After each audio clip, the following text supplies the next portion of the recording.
안녕하십니까. 오늘은 창의적 사고를 기르는 것에 대해서 그 안에 들어가 있는 몇 가지 스킬을 여러분들과 함께 공부를 하고자 합니다. 창의적 사고는 그 현대 사회에서 개인과 조직의 어떤 경쟁력을 높이는 그 핵심 요소로 복잡한 문제 해결과 혁신을 일으키는데 매우 중요한 역할을 합니다.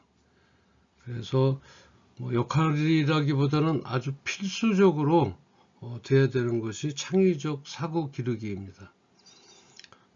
이러한 그 창의적 사고를 기르기 위한 다양한 기법들이 있는데요. 그 중에 이제 대표적인 것들은 여기 지금 여러분들 화면에 나와 있습니다. 브레인스토밍이 있고요. 이렇게 단체로 모여서 이런 식으로 브레인스토밍이 있고, 그 다음에 연상 게임이 있고요.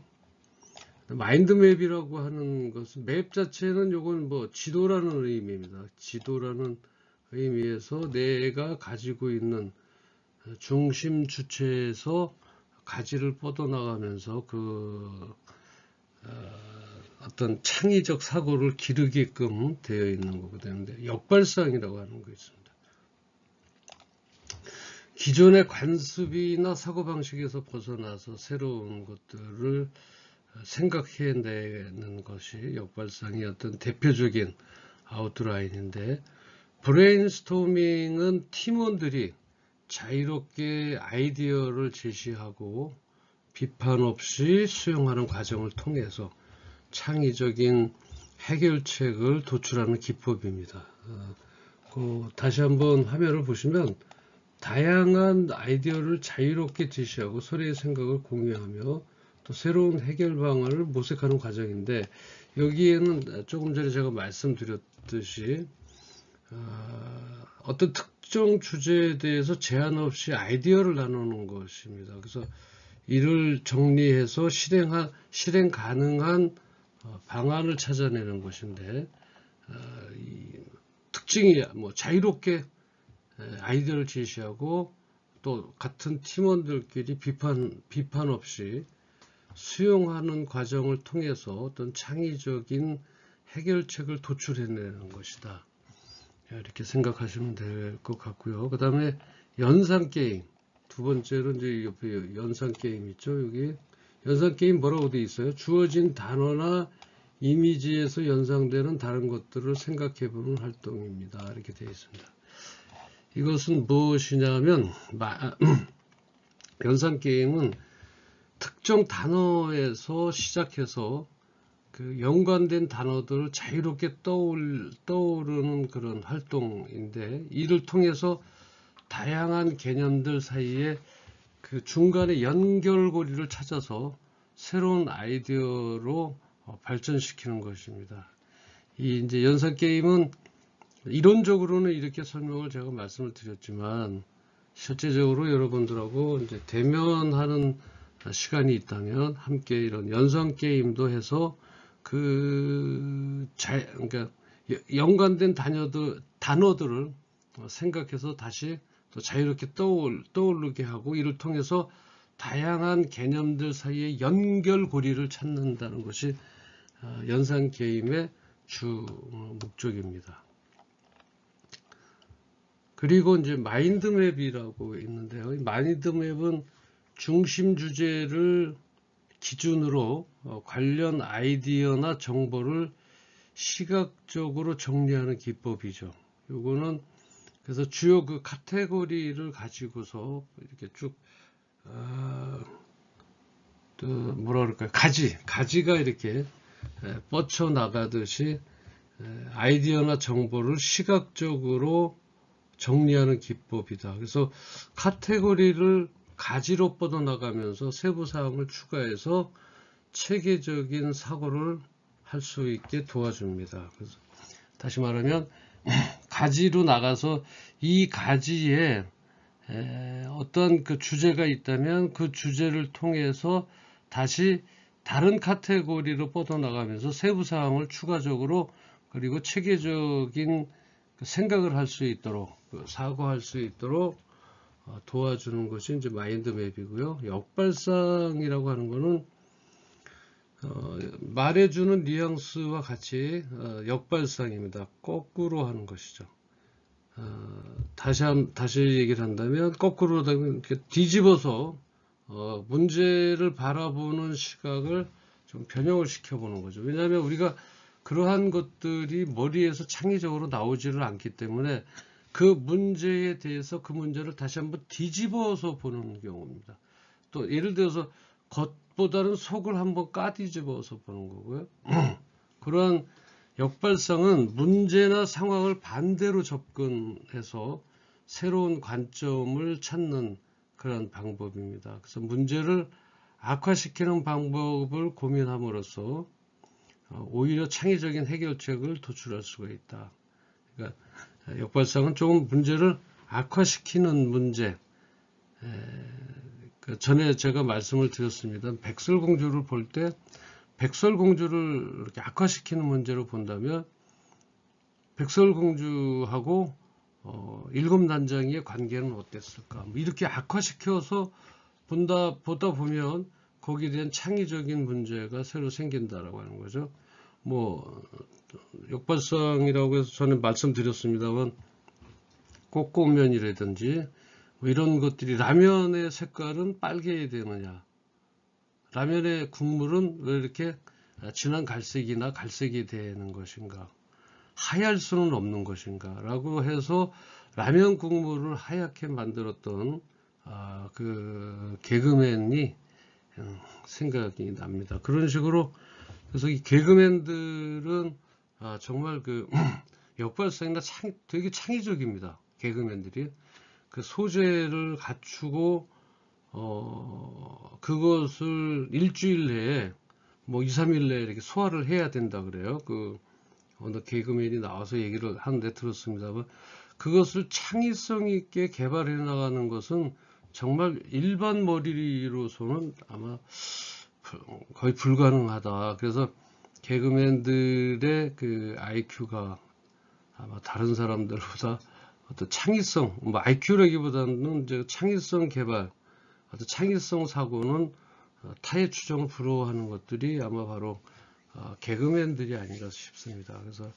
우리가 꼭 사람을 미소 짓고 웃게 만든다고 하는 것이 일반적으로 뭔가를 그냥 보고서 웃는 것이 아니라 한번 생각했을 때 그 다음 장면이까지 생각해야 되는 게 이제 어떤 개그맨들의 작품을 만드는 것들이라 우리가 정말 상상할 수 없는 그러한 그 머리 창의성을 가지지 않았나 이렇게 이제 여담으로 한번 말씀을 드려봅니다. 이러한 그 다양한 창의적 사고 기법들을 일상 속에서 지속적으로 활용하다 보면 복잡한 문제를 효과적으로 해결하고 또 혁신적인 아이디어를 창출하는 능력을 키울 수가 있습니다. 이게 이 창의적인 거는 다시 한번 또 말씀드린다 머리가 좋다고 되는 게 아니죠. 이러한 훈련과 답습을 통해서 어떤 창의적이 길러진다는 얘기죠. 그래서 그러니까 다양한 창의적 사고 기법들은 우리의 일상 속에서 지속적으로 활용을 해야 됩니다. 또 했다고 그만두는 것이 아니라 한 것을 다시 한번 활용하면 복잡한 문제를 효과적으로 해결하고 그리고 또 혁신적인 아이디어를 창출하는 능력을 키울 수가 있습니다. 그래서 이는 개인의 성장뿐만이 아니라 조직의 발전에도 크게 기여할 수 있는 중요한 역할을 역량이죠. 그 역량을 나타내는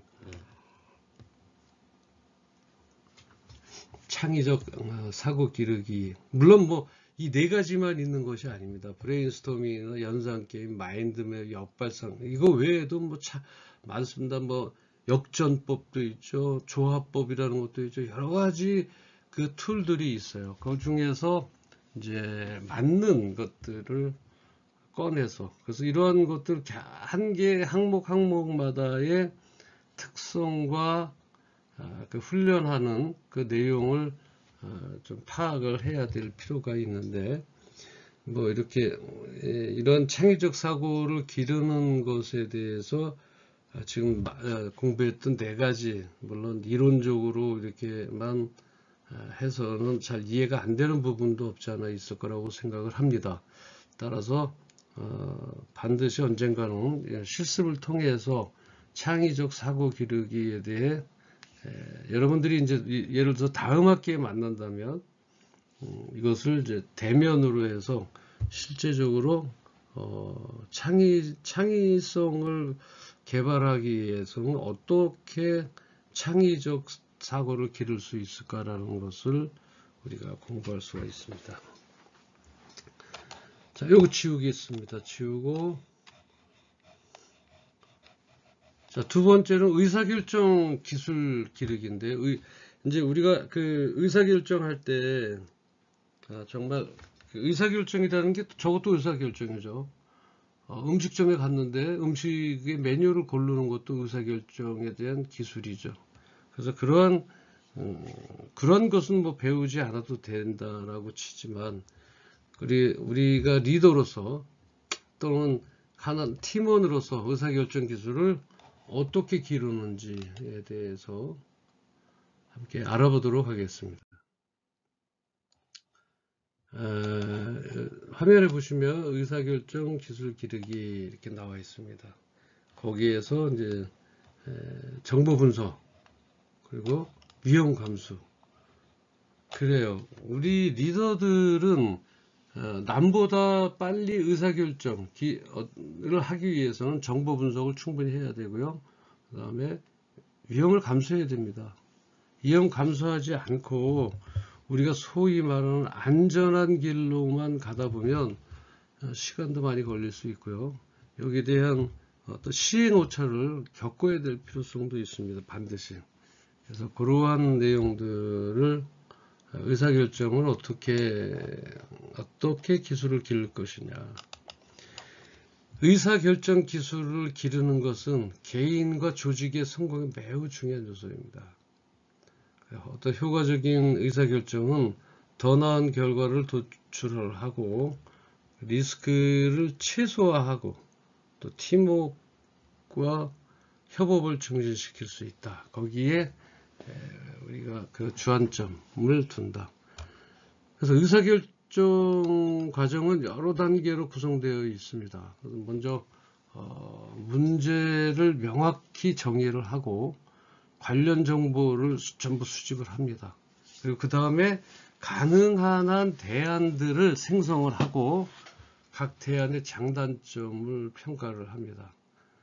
최적의 대안을 선택해서 실행한 후에 그 결과를 모니터링하고 평가하는 것으로 그 과정이 마무리가 된다는 것입니다. 그래서 의사결정 과정은 여러 단계로 구성되어 있다. 여러분들이 아시면 될 것 같고요. 그 다음에 어떤 효과적인 의사결정을 위해서는 여러 가지 스킬, 즉 기술이 필요합니다. 데이터 기반 의사결정은 신뢰할 수 있는 정보를 바탕으로 결정 내리는 것입니다. 다각적 접근은 다양한 시각에서 문제를 바라보고 여러 아이디어를 고려하는 것을 의미합니다. 그래서 위험 관리, 즉 리스크 관리는 각 대안의 위험 요소를 식별을 하고 대비책을 마련하는 것입니다. 또한 과거의 경험과 또 직관을 활용하는 것도 중요한 의사 결정 중에 어떤 하나의 기술이다 이렇게 말할 수가 있습니다. 그래서 이러한 그 의사결정 기술은 지속적인 연습과 경험을 통해서 발전시킬 수 있습니다. 체계적인 의사결정 과정을 따르고 또 당연한 기술을 적용함으로써 우리는 더 나은 결정을 내릴 수 있게 됩니다. 이는 개인의 성장뿐만 아니라 조직의 구성에도 크게 기여할 수 있는 중요한 역량이다. 이렇게 의사결정 기술은 그만큼 그래서 정보 분석과 위험 감수를 같이 업고 가야 되는 그런 기술력을 가리키는 그 역량이죠. 그것을 데리고 나가야 된다라고 하는 것입니다. 다음은 정보 분석 능력 기르기입니다.